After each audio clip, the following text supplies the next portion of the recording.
Subscribe करा महानुभाव प्रतितिपंथ चॅनलला व बेल बटन अवश्य दाबा लेटेस्ट नोटिफिकेशन प्राप्त करण्यासाठी।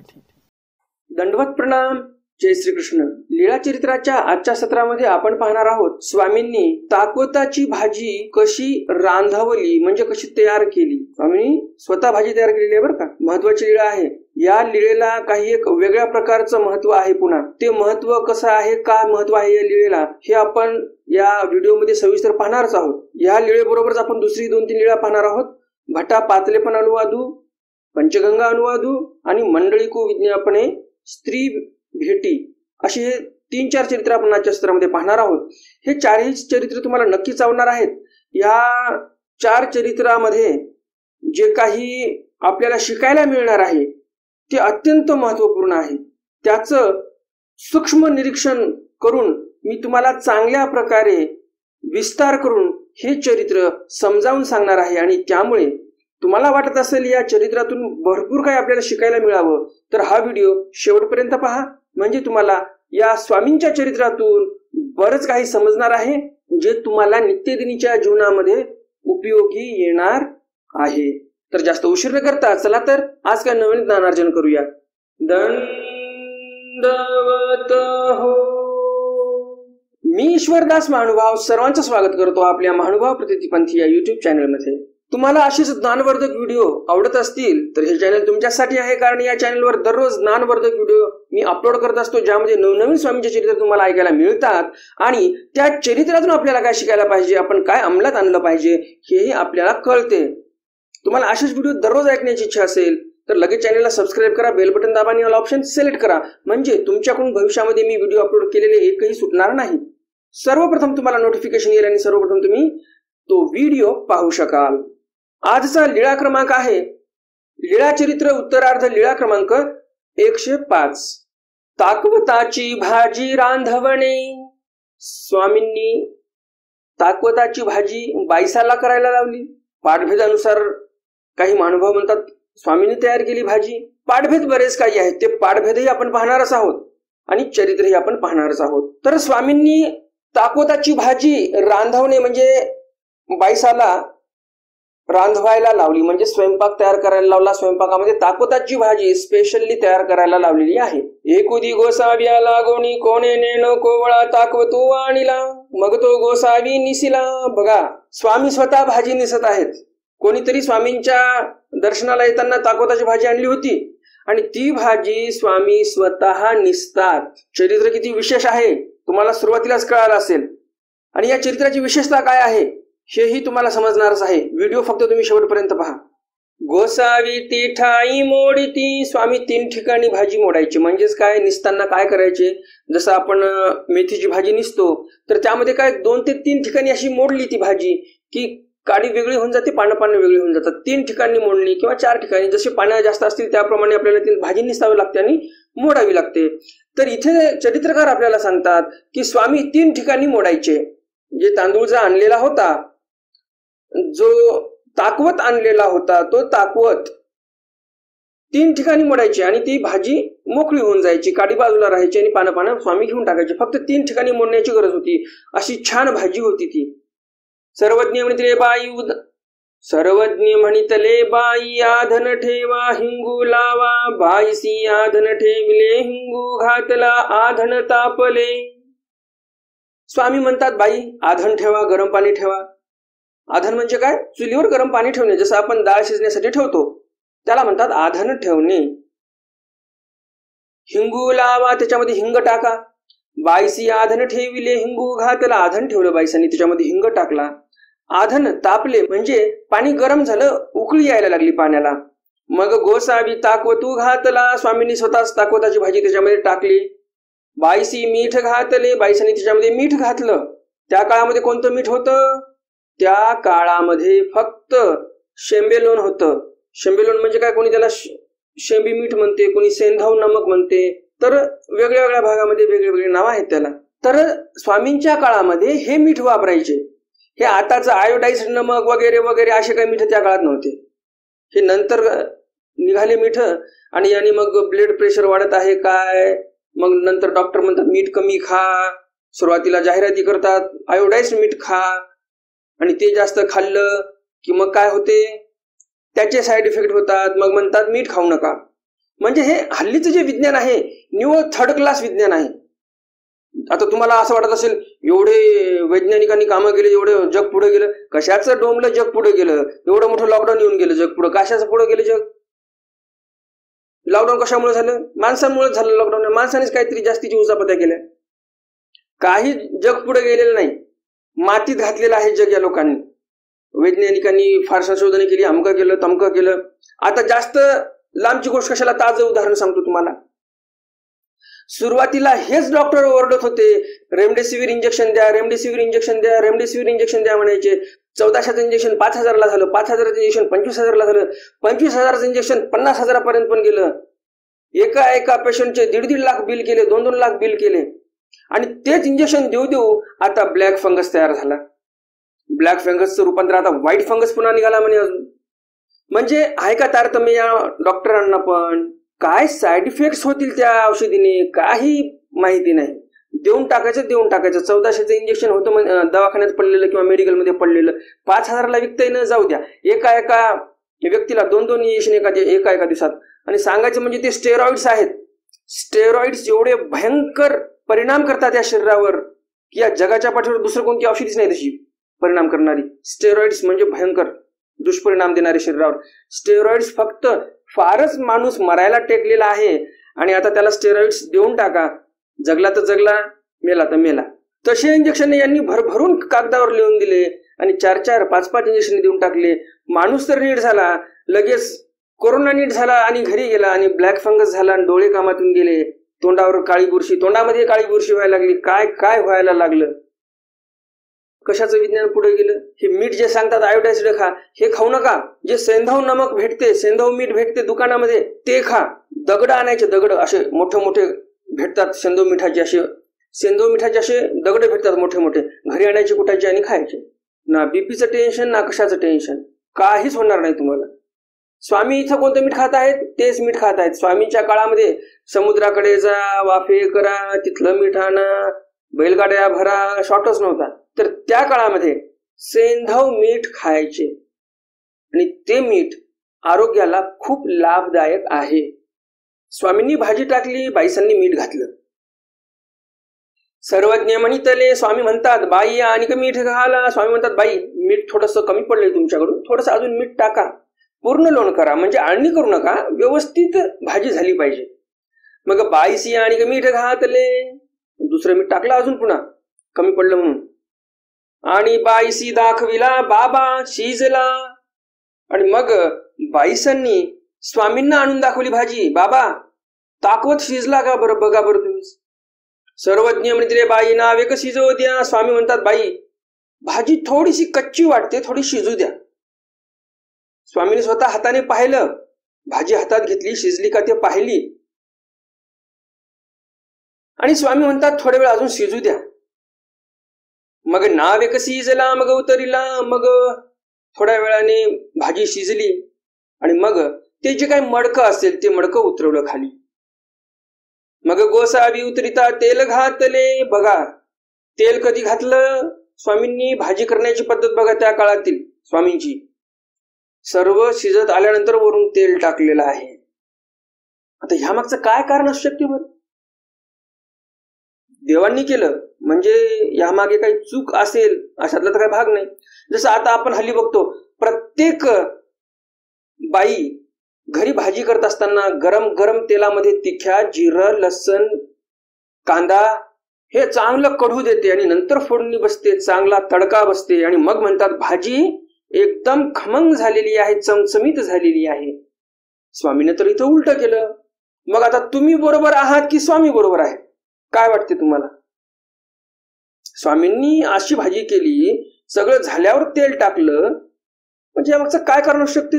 तर इथे आपल्याला एक लक्षात घेण्यासारखी गोष्ट आहे. तुम्ही बघा सध्याच्या वैज्ञानिकांनी संशोधन केलेलं आहे. आता हल्ली आपण बघतो की कॅन्सरचे पेशंट खूप वाढत आहेत. यामागचं कारण काय? जे आपण बाहेर खातो हॉटेलमध्ये, मेन मुद्दा तिथे आहे. कसा आहे तर ज्या तेलामध्ये पुऱ्या तळल्या असतील, भजे तळले असतील किंवा जे काही असेल तुम्ही जे खाणार आहात, जे काही तळीव पदार्थ असतील, किंवा फोडणीचे पदार्थ असतील, ते पदार्थ ते हॉटेलवाले काय करतात माहिती आहे का? समजा पुऱ्या तळायला बसला हॉटेलचा आचारी, त्याने कढईमध्ये तेल टाकलेले आहे, जवळजवळ 3-4 किलो तेल आहे मोठ्या कढईमध्ये, आणि तळत बसला तो पुऱ्या. ते तेल जवळजवळ 3 ते 4 घंटे त्याच भट्टीवर होतं.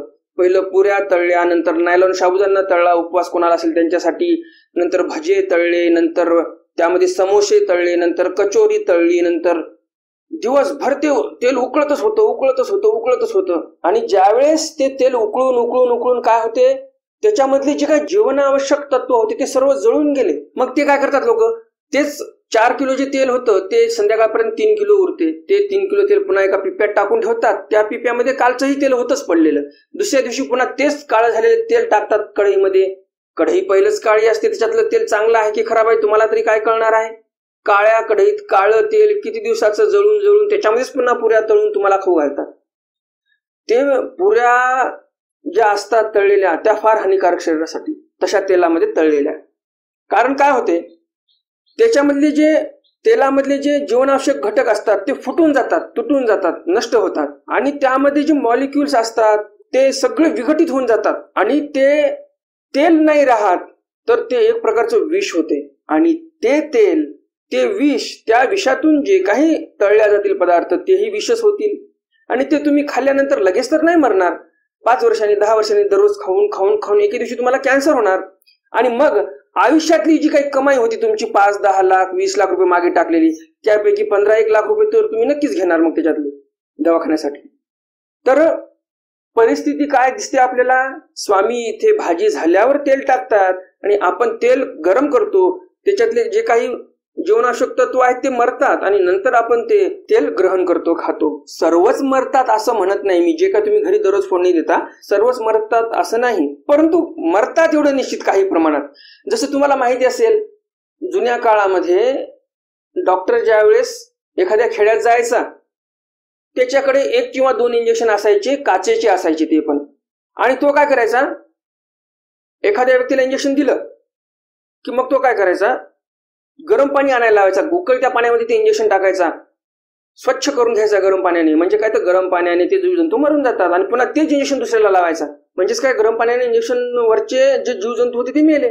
त्याचप्रमाणे तेल अत्याधिक गरम करून ठेवलेलं आहे तुम्ही, त्याच्यामध्ये पण जीवजंतू मरणार.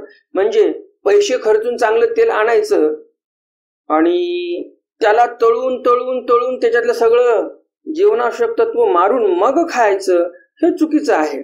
आपण जे घरी फोडणी देतो ते फोडणी थोडीशी असते, थोडंसं तेल टाकतो आपण, थोडंसं गरम होऊ देतो, तिखा वगैरे फुटल्या की लगेच आपण फोडणी देतो.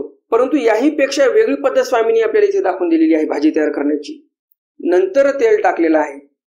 आता हल्ली आपण बघतो, जे लोक आहेत 50-55 झाले की हाडं दुखायला लागतात, वाताचा त्रास वाढलेला आहे भयंकर. कशामुळे वात वाढतो, तर अशी जे खाणे आहेत आपण जे खातो, हे अशुद्ध तेल खातो, याच्यामुळे होते ते. आताचे तेल बघा तुम्ही, जसं पाणी असते एकदम पातळ त्याप्रमाणे तेल आहेत. पूर्वीच्या काळातले जे लाकडी घाण्याचे तेल असायचे ते तेल म्हणजे घट्ट असायचे. म्हणजेच काय, तर ते पौष्टिक होते. आणि आताचे तेल जे रिफाईंड केलेले आहेत, डबल रिफाईंड म्हणतात लोक. डबल रिफाईंड म्हणल्यानंतर जास्त किमतीने घेतात लोक. अहो, उलट ते तुमच्यासाठी फार घातक तेल आहे. 300 डिग्री सेंटीग्रेड पर्यंत ते तेल उकळतात कंपनीवाले. नको ते केमिकल्स टाकतात. एकदम क्रिस्टल क्लिअर दिसलं पाहिजे तेल म्हणतात. दिसायला चांगलं आहे, शरीरासाठी किती घातक आहे ते.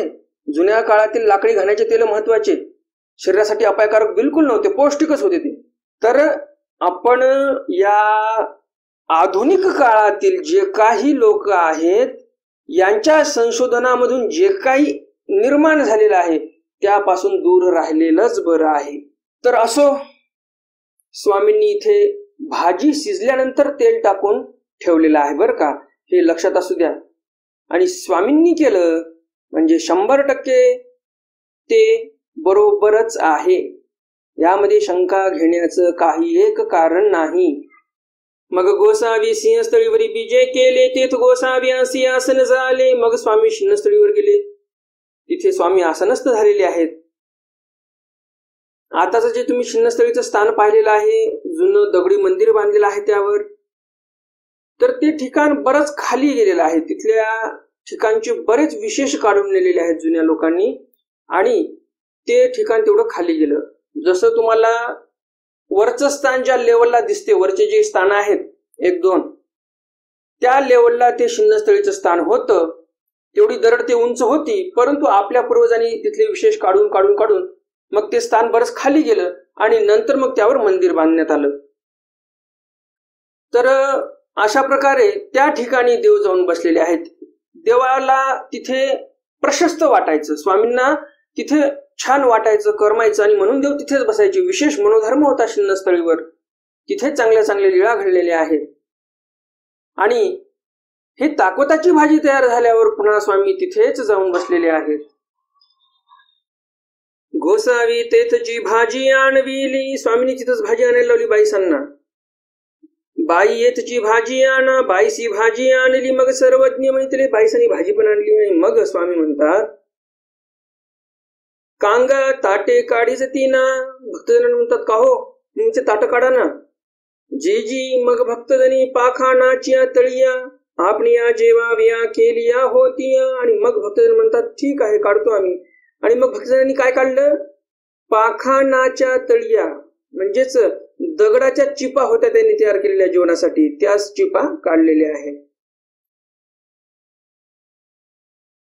त्यावरी अणे घातली, त्यावर अन्न घातलं. वरी निवणी केली, निवणी म्हणजे द्रोण तयार केले. भटी भातू चुरणी निवणे केले. द्रोणासारखं असं, म्हणजे जसं आपण पाहतो लहान लेकरं खेळ करतात, माती अशी जमवतात, मध्ये गोल जागा करतात, त्याच्यामध्ये पाणी भरून ठेवतात, असा खेळ चालतो त्यांचा.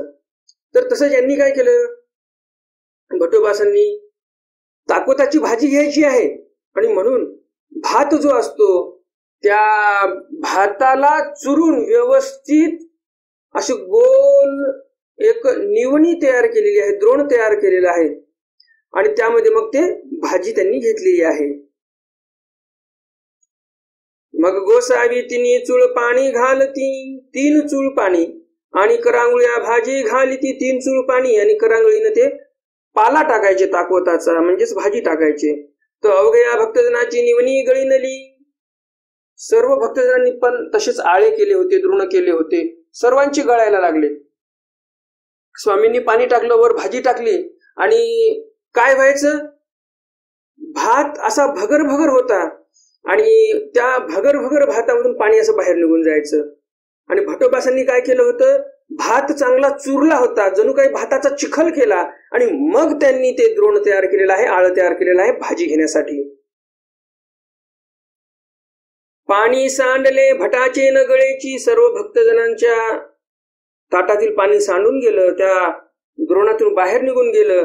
भटोबासांचं पण काही सांडलं नाही. भटाचे न गळेची, स्वामी म्हणतात सर्वांचं सांडलं, परंतु भटोबासांचं जे द्रोण आहे, जे काही आळ केलेलं आहे भाजी घेण्यासाठी, ते काही गळालं नाही. मग सर्वज्ञ म्हणितले अवघेयाचे निवणे खोकरे. स्वामी म्हणतात सर्व लोकांचे, म्हणजे सर्व भक्तजनांचे निवणे जे होते तयार केलेले भाताचे, ते सर्व कसे होते, खोकरे म्हणजे पोकळ होते, त्याच्यातून पाणी निघून गेलं. वानरेसाचे निवणे निगळ. वानरेसाचं जे निवणं आहे, जे तयार केलेलं आहे भात चुरून, ते निगळ आहे, म्हणजे गळत नाही, त्याच्यातून चांगलं पक्क आहे ते.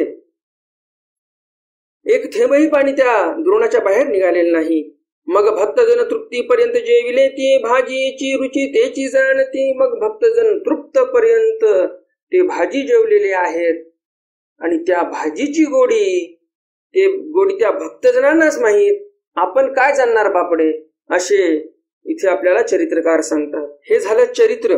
आता ह्यामध्ये विशेषता काय आहे या चरित्राची, हे जाणून घेऊया. ह्या चरित्रामध्ये, या चरित्राची विशेषता अशी आहे, ज्यावेळेस भट्टोबास रुद्धपूरला होते, स्वामी उत्तरपंथी गेल्यानंतर रुद्धपूरला राहत होते आणि तिथेही श्री प्रभू महाराज निजधामाला जातात आणि मग सर्व गुरुकुळ जे होतं भट्टोबासांसोबत, ते सर्व गंगातीर नमस्कारण्यासाठी येतात. पूर्ण गंगातीराचे स्थान नमस्कार करत असे जात असताना डोमेग्रामला ज्यावेळेस पोहोचतात आणि शिन्नस्थळीला ज्यावेळेस येतात, तिथे भट्टोबास त्या शिन्नस्थळीवर एक सुपारी ठेवतात आणि साष्टांग दंडवत घालतात. आणि ह्या अगोदर जेवढे स्थान नमस्कार केले तिथे कुठेच भट्टोबासांनी सुपारी ठेवली नव्हती आणि दंडवतही घातले नव्हते. मार्गमंडळीला आश्चर्य वाटलं, भट्टोबासांनी तर कुठेच दंडवत घातले नाही आणि सुपारी ठेवली नाही कोण्या स्थानावर. शिन्नस्थळीवर कसं काय ठेवली?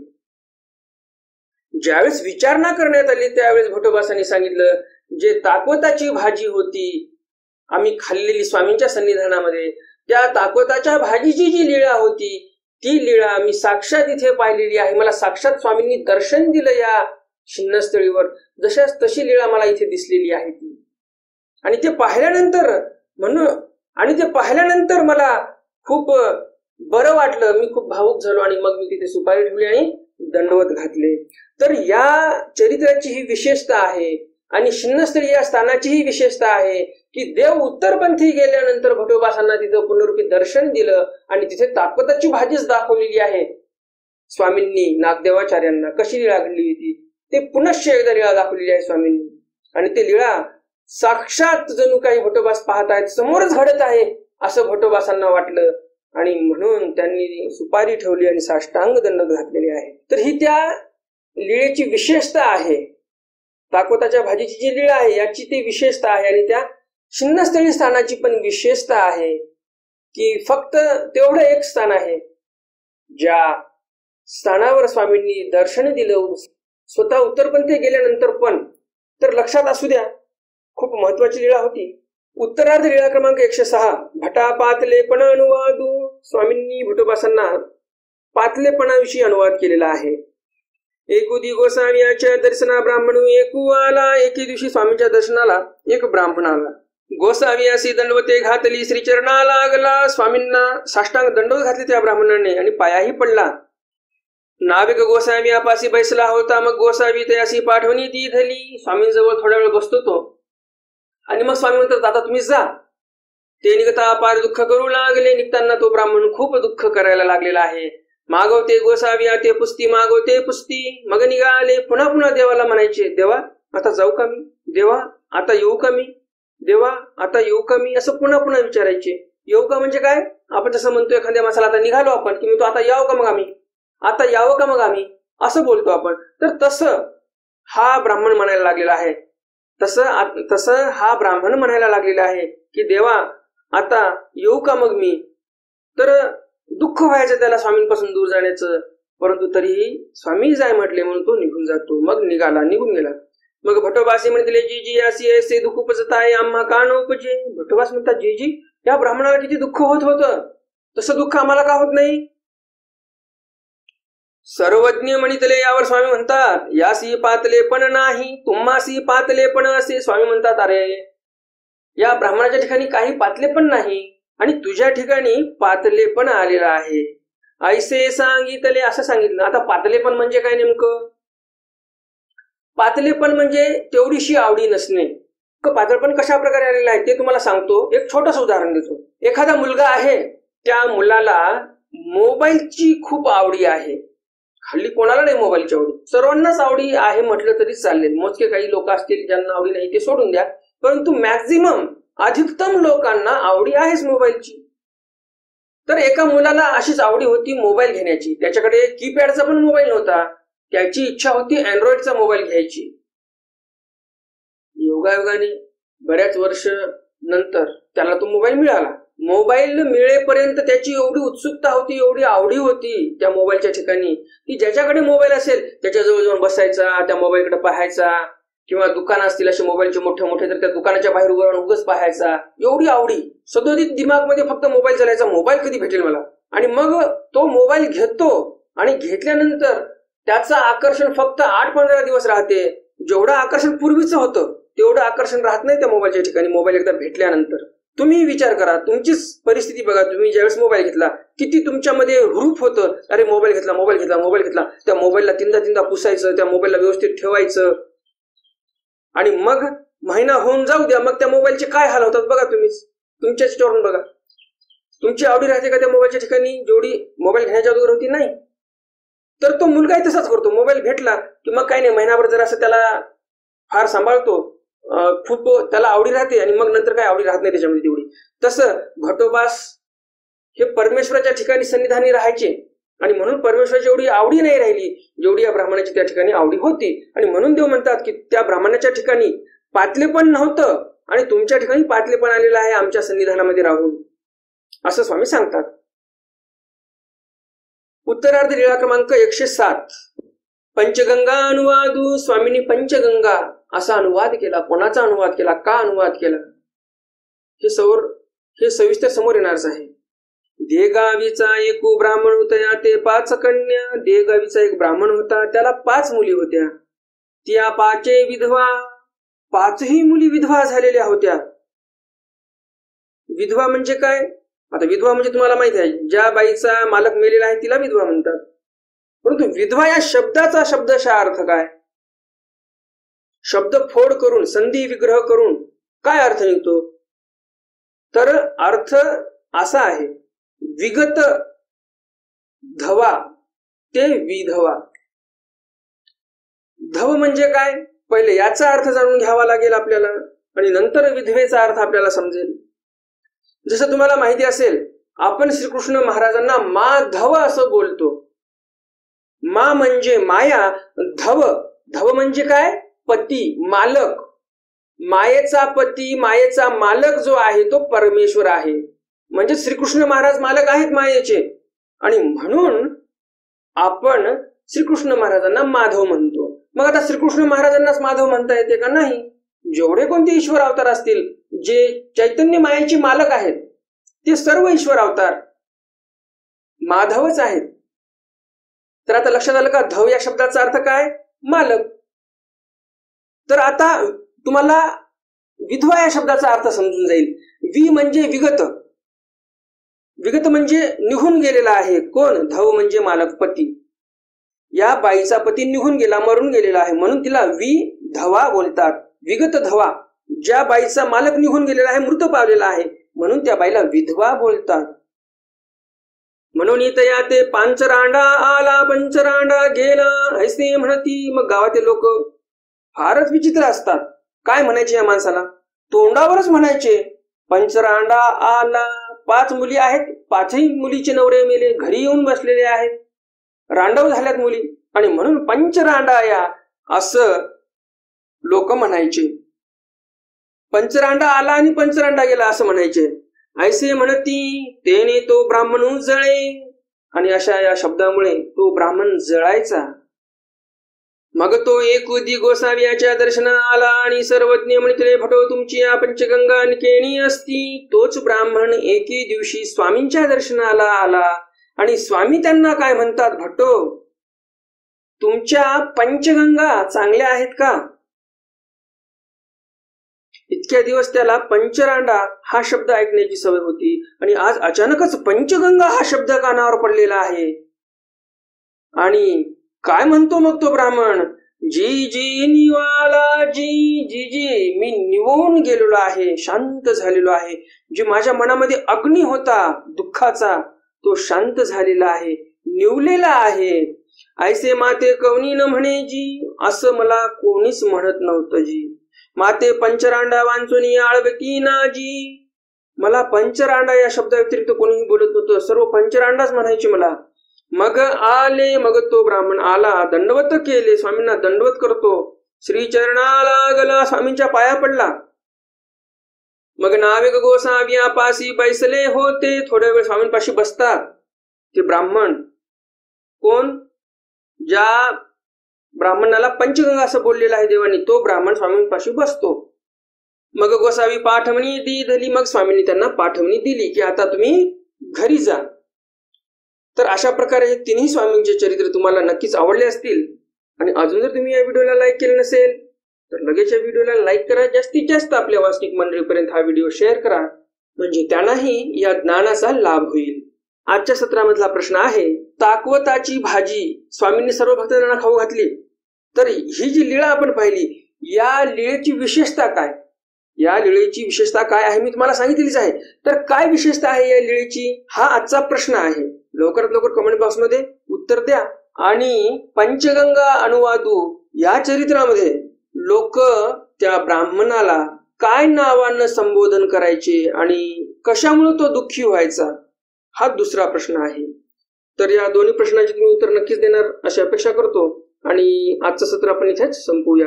उद्याच्या सत्रामध्ये आपण पाहणार आहोत, मंडळिको विज्ञापने स्त्री भेटी, मंडळिका भिक्षा नयनी स्त्री विकारू कथन, आणि भोजया संक तुळशी अनुवादू असे आपण चांगली चांगली 3 चरित्र उद्याच्या सत्रामध्ये पाहणार आहोत.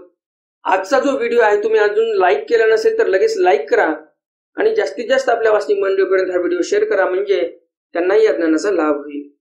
तर भेटूया उद्याच्या सत्रामध्ये स्वामींच्या काही नवीन चरित्रासह. तोपर्यंत दंडवत प्रणाम. जय श्रीकृष्ण.